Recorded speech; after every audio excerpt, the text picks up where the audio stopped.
오늘 읽어가는 말씀 열왕기하 16장입니다. 이와 동일하게 우리가 이런 비슷한 내용을 또 다른 각도에서 확인할 수 있는 내용은 역대하 28장에 소개가 됩니다. 우리가 나중에 또 기회가 될 때 이 역대하 말씀을 읽어가다 보면은 이 열왕기 상하하고 겹치는 부분들이 상당히 많이 있음을 보게 됩니다. 오늘 우리가 읽은 이 말씀의 내용에 보면은 유다 왕이었던 아하스에 대한 기록이 소개가 됩니다. 북이스라엘 역사에 있어서 처음부터 첫 단추를 잘못 끼웠던 북이스라엘, 그런데 그 계속적인 흐름 속에서 망국의 길로 빨리 접어들게 만들었던 왕이 우리가 살폈던 것처럼 아합 왕이었습니다. 아합 왕은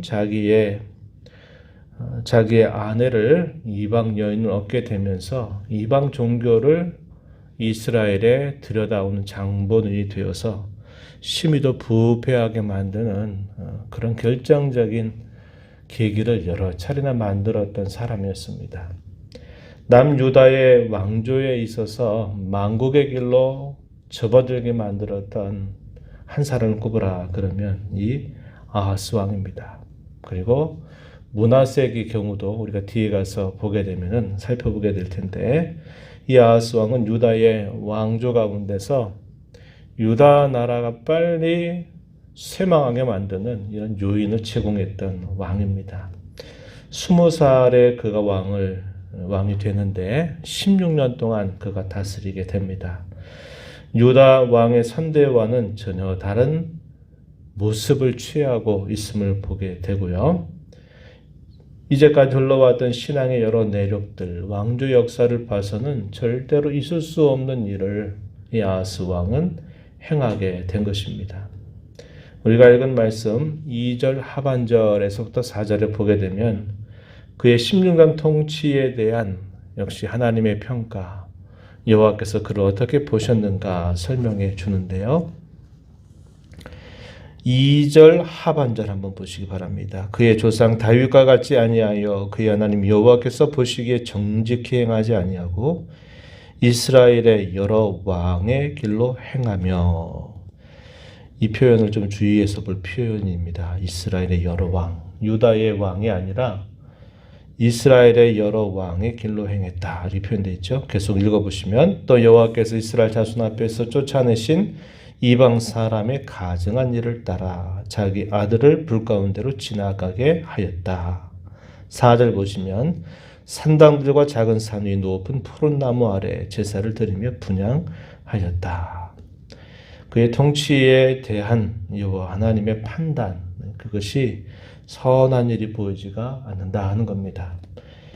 유다 왕조사에서 있지도 않았던 새로운 길을 만들었는데, 이 새로운 길이 그것이 결국 유다 나라를 부패하게 만들고 망국의 길로 가게 만드는 그런 일이었음을 보게 해준다는 겁니다.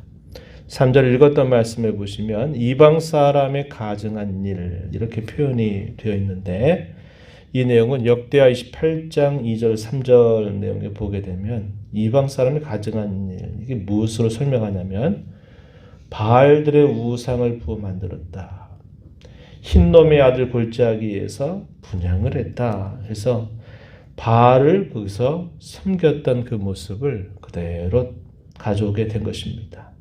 또 읽었던 말씀처럼 그의 자녀들을 불살라서 신에게 드리는 이방 종교의 이 부패한 일들까지도 서슴지 않고 받아들였다 하는 것을 이야기해 줍니다. 이렇게 그가 한 목적이 뭘까요? 자기가 이제 다스리는 유다 나라를 잘못 다스려서 망국의 길로 가게 하겠다, 이런 목적을 가지고 하지는 않았을 겁니다. 적어도 그가 왕이 돼서 그 다스리는 나라가 어쨌든 잘 되고 번성하고 강성해지기를 바라는 마음을 가졌을 텐데, 그 시작의 걸음을 앞선 선대들이 하지도 않았던 이 악한 길을 만들면서 그 일을 하게 된 겁니다. 목적은 흥하게 하려고 했는지 몰라요. 그런데 결과는 뭘까요? 망국의 길로 가게 만드는 일이 되고 말았다 하는 것입니다. 우리가 쭉 이 두 왕국에 관한 이야기들을 쭉 살펴보게 되는데 처음부터 서로 두 나라가 갈라지게 되면서 서로 다른 길을 걷기 시작했어요. 유다는 그나마 다윗의 길을 따라서 갈 길을 힘을 기울였던 반면에 북이스라엘은 여로보암이 잘못된 종교 정책으로 첫 단추를 잘못 끼고 나서 서로 다른 길을 걸어가요. 그런데 이 두 왕국에 사는 백성들은 다 누굽니까? 하나님의 거룩한 백성들이죠. 그런데 서로 다른 길을 걸어가다가 아합 시대에 접어들게 되면은 이 두 왕국 사이에 혼인 관계에 의해서 아주 가까워지는데 문제는 뭐였냐? 북이스라엘이 하나님을 멀리하고 있는 그런 상황 속에서 유다 나라가 북이스라엘과 함께 연합을 하다 보니까 북이스라엘이 겪는 그 어려움에 유다 나라가 함께 어려움을 겪게 되는 일이 따라오게 됐어요. 그리고 나서는 어떤 일이 생깁니까? 이 두 왕국 사이에 전쟁이 벌어져요. 소위 같은 형제 간에, 같은 하나님 백성 간에 서로 죽이고 또 죽는 그런 일이 생겨나게 된 겁니다. 그러다가 아하스 왕이 시대에 다스리게 될 때에는 유다가 이스라엘의 길을 따라서 똑같은 길을 걸어가게 되는 겁니다. 이것이 두 왕국의 역사를 쭉 살펴보면서 이제까지 쭉 걸어오는 그런 왕조의 모습임을 우리가 보게 된다는 겁니다. 이 아하스가 다스리고 있는 때에도 북이스라엘 나라와는 관계가 좋지 않았어요. 이방 나라의 도움을 얻어서 서로 전쟁하는 일들이 또 벌어지게 되었다는 것을 우리가 확인해 볼 수 있습니다. 이때 어떠한 일이 생겼냐면은 북이스라엘이었던 왕 베가가 아람 나라의 왕이었던 르신과 함께 연합을 해서 유다를 공격합니다. 서로 적대 관계에 있다는 것을 보여주죠. 이렇게 된 것은 단순히 당시의 국제 정세에 의해서 생겨난 그런 일이 아니고 그 일은 이 유다 백성들의 범죄에 대한 하나님의 징계의 성격으로 이런 일이 일어나게 된 겁니다. 그들로 하여금 하나님을 떠나지 말고 하나님의 도움을 구하고 자신들의 잘못된 길에서 돌이켜서 하나님께로 돌아오게 하시려고 하시는 그런 하나님의 인도가 있으셨다고 하는 겁니다. 이렇게 되었을 때 이 아하스 왕이 어떻게 그 당면한 문제를 처리해 가냐면 하나님을 찾는 것이 아니라 북이스라엘이 아람 나라와 연합해서 우리를 공격하니 우리도 다른 나라와 함께 힘을 얻어서 이 전쟁을 감당하자 이런 태도를 갖는 겁니다. 그래서 어떻게 하냐면 당시 아수르 왕이었던 디글랏빌레셀에게 도움을 요청하는데 그냥 도움을 요청하지 않죠. 어떻게 합니까? 여호와의 성전에 있는 것, 왕궁의 곳간에 있는 은과 금 이런 것들을 보내가지고 아수르 왕에게 도움을 요청하게 됩니다. 그랬더니 이것이 성공적인 결과를 맞은 것처럼 보여요. 어떻게 했습니까? 아수르 왕이 그것을 받고서는 아람 나라의 수도였던 다메섹을 칩니다. 다메섹을 쳐서 그 다메섹에 있는 백성들을 사로잡아서 가면서 그 나라의 왕이었던 르신을 죽이게 돼요. 이 외교가 선거 같은 것처럼 보이죠. 아람 나라와 연합해서 쳤던 그 북이스라엘의 공격에 대해서 연합했던 아람 나라의 왕을 아수르 왕이 죽이니까 이건 참 잘된 일이다 생각할 만한 것이었다는 겁니다. 그런데 그것이 더 큰 화근이 되었다는 것을 성경이 분명하게 보여주고 있어요. 하나님께서 이렇게 그 나라의 여러 상황들을 흔들어 대시는 것은 유다가 범죄했을 때 하나님이 유다를 낮추시기 위한 기대를 가지고 하셨다고 이야기해 줍니다. 역대하 28장에 보게 되면 그런 내용들을 우리가 확인해 볼 수 있게 돼요.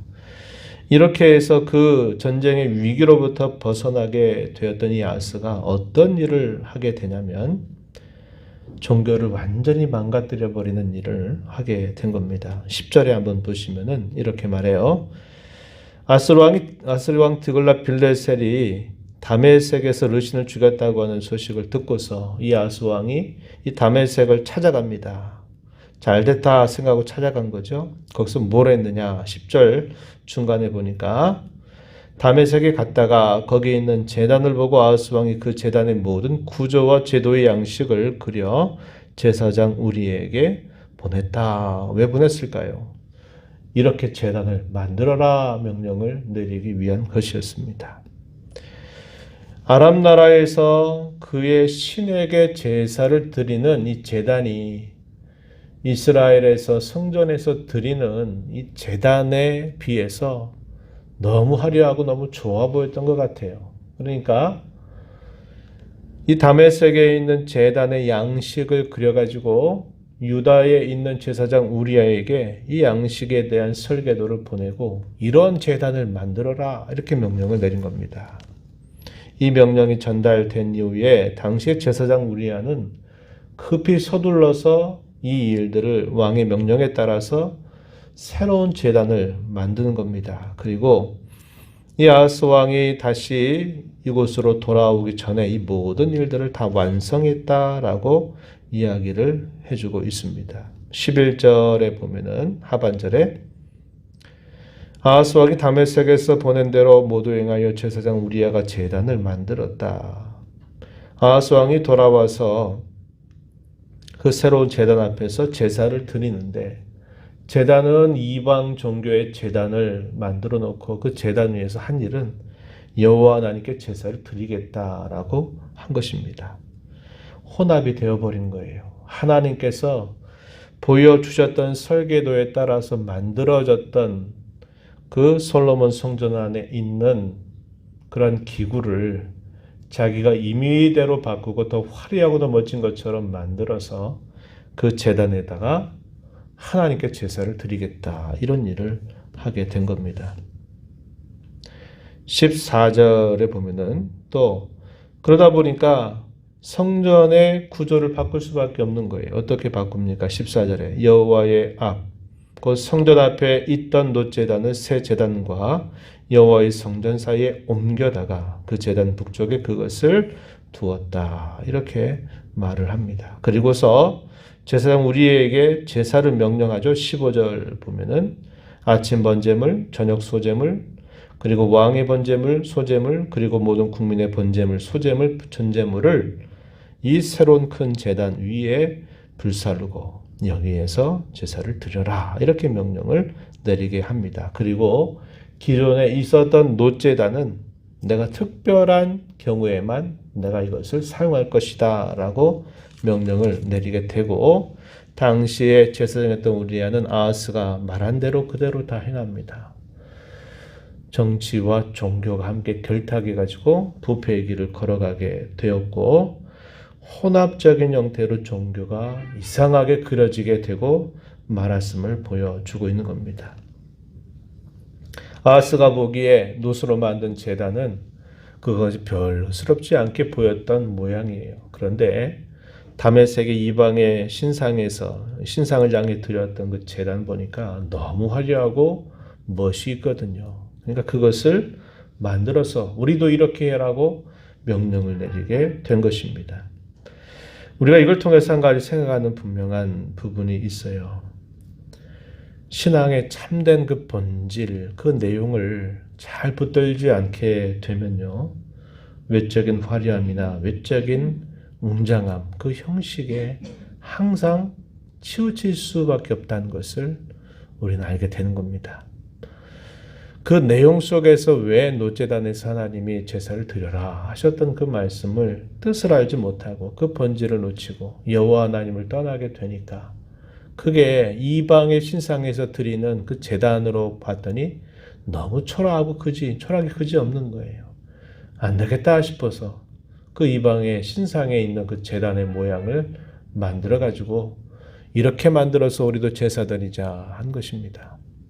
형식에 치우치고 웅장함과 외적인 그런 모습에 치우쳐 버린 이 아하스의 모습이 나타나게 됐다는 겁니다. 그뿐만이 아니었어요. 17절과 18절 가서 보면은 물두멍과 놋바다의 위치를 변경하고 안식일을 쓰기 위해서 만든 낭실까지도 이동을 했습니다. 그것은 자기를 도와줬던 아수르 왕의 눈치를 보는 그의 어리석은 태도였다는 것을 우리가 살펴보게 돼요. 이것이 결국 이스라엘의 하나님을 섬겼던 이 종교를 결국 부패하게 만들고 이스라엘의 안위를 추구하고자 했던 그의 목적은 오히려 반대로 망국의 길로 빠져들게 만드는 그런 결과를 갖게 되었다는 것을 우리가 보게 됩니다. 아하스가 다스리던 때 하나님이 많은 어려움들을 두셨어요. 그것은 그 자신과 그 백성들을 낮추어서 그들로 하여금 하나님께 돌아오게 하시려고 하는 목적이 있었다는 거예요. 그런데 이 아하스 왕이 얼마나 그의 심령이 완악하고 부패하고 고집이 강했는지 자신이 어려움에 빠지게 될 때 더 하나님 앞에 범죄를 합니다. 범죄하고 더 이방 종교를 적극적으로 받아들여서 하나님을 배교하고 등지게 만드는 악한 일을 하게 된 것을 우리가 보게 됩니다. 위경 가운데 빠지고 공경에 빠지게 될 때 많은 사람들은 그것 때문에 더 부패하고 더 잘못된 길을 걸어가기가 쉽습니다. 그런데 하나님의 사람인 저와 여러분들은 위경을 만나게 되면 마음을 낮추고 우리의 생각과 우리의 의지, 우리의 뜻을 더 버리고 하나님께 우리 자신을 더 의지하고 맡겨드리는 자세를 가져야 합니다. 이것이 사는 길이고 이것이 잘 되는 길이고 이것이 복을 받는 길이고 복을 누리는 길임을 우리는 잊지 말아야겠다 하는 것입니다.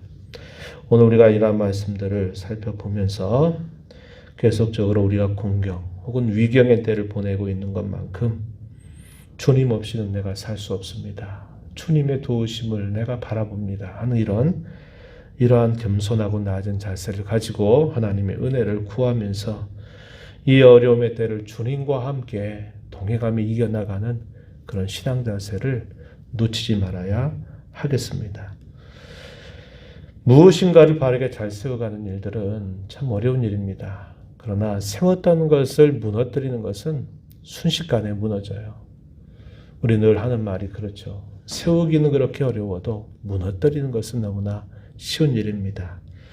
우리의 신앙도 마찬가지고 우리의 신앙이 대를 이어가는 것도 마찬가지가 될 것입니다. 이런 모든 일에 있어서 더 우리 자신이 잘 깨어 근신함으로 우리 자신뿐만 아니라 우리의 다음 세대들이 신앙을 잘 이어가는 일들을 위해서 기도하고 힘써 나가는 저와 여러분이 되기를 바랍니다. 하나님 아버지 감사합니다. 이 새벽 시간에도 저희들을 깨워주셔서 오늘도 주께로 저희들을 인도하시고 말씀을 통해서 저희들을 교훈하여 주심을 감사드리옵나이다. 하나님 아버지, 주님을 떠나는 것이 우리에게 더 큰 공고함과 어려움을 가져오는 일을 언제나 기억하게 하여 주셔서 어려운 일을 만날수록 더 주님께 우리 자세를 낮추고 이 어려움을 능히 도우시는 주님과 함께 동행해서 이 어려움을 잘 극복해 나가는 저희들의 신앙이 되게 해주시기를 바랍니다. 세우기는 어려워도 무너뜨리기가 너무나 쉽다고 하는 사실들을 늘 기억해서 우리 자신이 깨어서 늘 근신하는 자로 살게 하시고 우리의 신앙이 다음 세대까지 잘 계승되고 이어져가는 귀한 복을 누리게 하여 주옵소서. 은혜의 보호자 베나와스 아버지 은혜를 간절하게 구하는 심령들의 간구를 귀결해 주시고 응답해 주시기를 바라며 예수님 이름으로 기도하옵나이다. 아멘.